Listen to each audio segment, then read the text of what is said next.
Ideias para adiar o fim do mundo. Esse livro tem sido meu favorito nessa quarentena. Vem conversar pra gente entender um pouquinho mais sobre como essa pequenez pode mudar a nossa vida.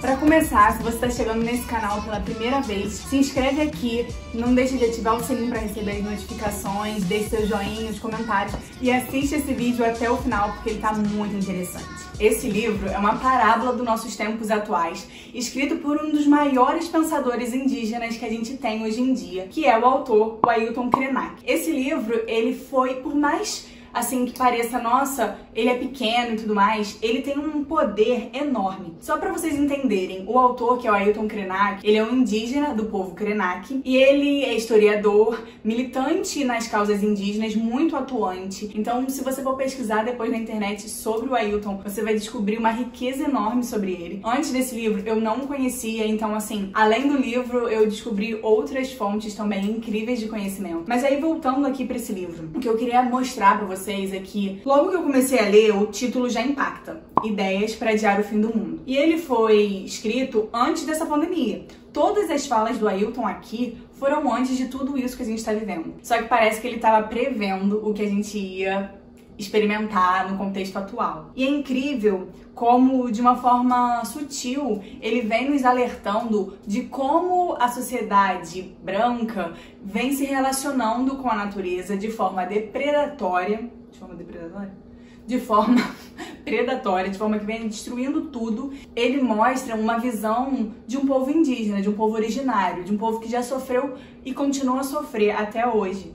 E que é um pouco diferente de nós, que temos tantos privilégios, que somos da área urbana, que temos toda essa questão do colonialismo, que muito enraizado na gente, a gente não pensa nem um pouquinho como é a realidade dos povos indígenas. E esse livro, ele vem nos mostrar exatamente isso. Ele é um livro bem pequeno, você lê assim em 1, 2 dias, dá vontade de ler e reler várias vezes, porque é como se fosse um bate-papo, já que ele é um resumo de 2 palestras que o Ailton deu e uma entrevista em Portugal, entre 2017 e 2019.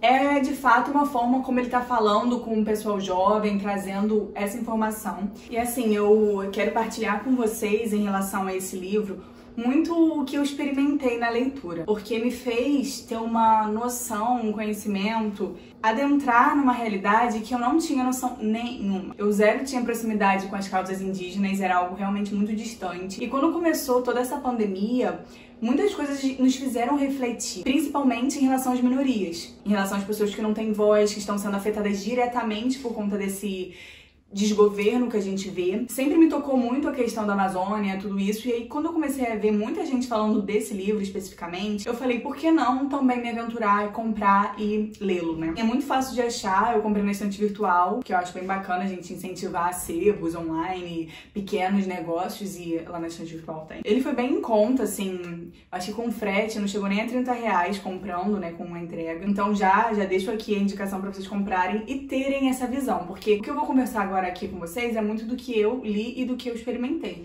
mas eu acho que é essencial cada um de nós termos essa experiência que me transformou. Essa leitura me levou para um conhecimento que eu não tinha, por ignorância e por muitas vezes não ter sido apresentada na escola, na vida. E através do Ailton eu vi como a gente da sociedade branca, da sociedade urbana, se distanciou da natureza. E um dos impactos que a gente está tendo hoje da pandemia é justamente isso, da gente não ter essa relação saudável, essa relação equilibrada e de entender que a gente também é a natureza. O Ailton fala isso claramente, com uma forma, assim, tão acessível, que eu fiquei, cara, você vai lendo, você acha tudo relevante, vai pegando, e aí aqui, ó, eu vou marcando tudo, como vocês podem ver, tudo marcadinho. Eu já abri aqui pra falar com vocês uma parte que eu marquei, que ele fala assim, que hoje em dia, a forma atual, né, de sociedade quer criar seres humanos zumbis, que só consomem, que só aceitam e que não têm um senso crítico. E ele fala, o tipo de humanidade zumbi que estamos sendo convocados a integrar não tolera tanto prazer, tanta fruição de vida.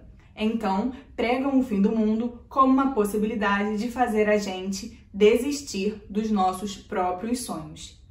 E a minha provocação sobre adiar o fim do mundo é exatamente sempre poder contar mais uma história.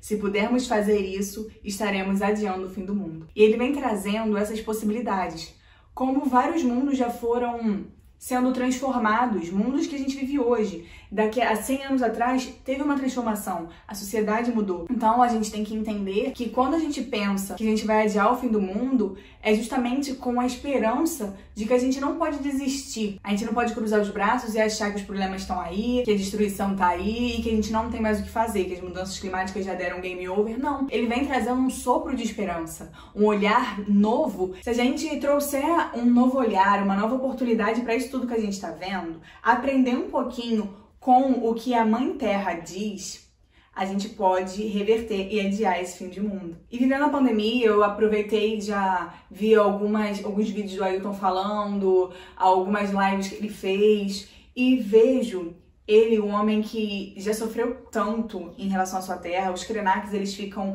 ali perto do Rio Doce. E o Rio Doce, como a gente sabe, teve aquela poluição por conta da barragem, e eles perderam para eles ali um ente querido, um familiar. Porque o rio, para eles, era um familiar. A montanha, para os povos indígenas, é um ser da sua família. É uma relação totalmente diferente que a gente tem de simplesmente usar a natureza ao nosso benefício próprio, sem ter essa relação de proximidade, essa relação de família. E isso me fez entender como a gente precisa se alertar e mudar o nosso jeito de olhar para a natureza. Se a gente entender que tudo está interligado, que a gente é único, nada disso que a gente está vivendo hoje faria sentido, não aconteceria. Porque o nível de estresse que a gente provoca na natureza não teria chegado. Mas precisa de que cada um de nós possamos entender esse nosso papel, esse nosso poder de ser humano, de cuidar da natureza, de que a gente é só mais uma espécie dessa terra gigante. Ele vai falando que a gente precisa contar um com o outro, que a gente precisa se unir para poder sonhar para um mundo novo, sonhar com uma nova sociedade. Não com uma sociedade homogênea, como ele fala, porque senão vivemos num mundo zumbi, mas sim respeitando as diferenças e as peculiaridades de cada povo, porque é isso que traz a riqueza, é isso que deixa o mundo mais bonito. E assim, é incrível, porque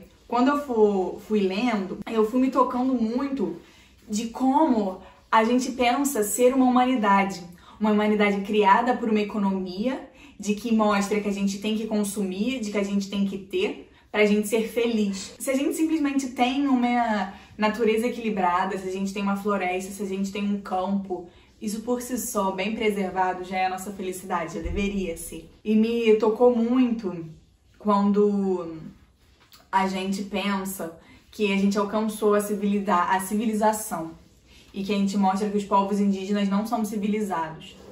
Antes da gente voltar há muitos anos, quando o Brasil foi descoberto, faço questão de falar com aspas, porque eu já deixo aqui também a dica do documentário Guerras do Brasil. O primeiro episódio já fala sobre essa questão da descoberta do Brasil, já que existiam muitas pessoas que habitavam esse país, então ele não foi descoberto, ele já era habitado, né? Mas isso aí fica para outra história.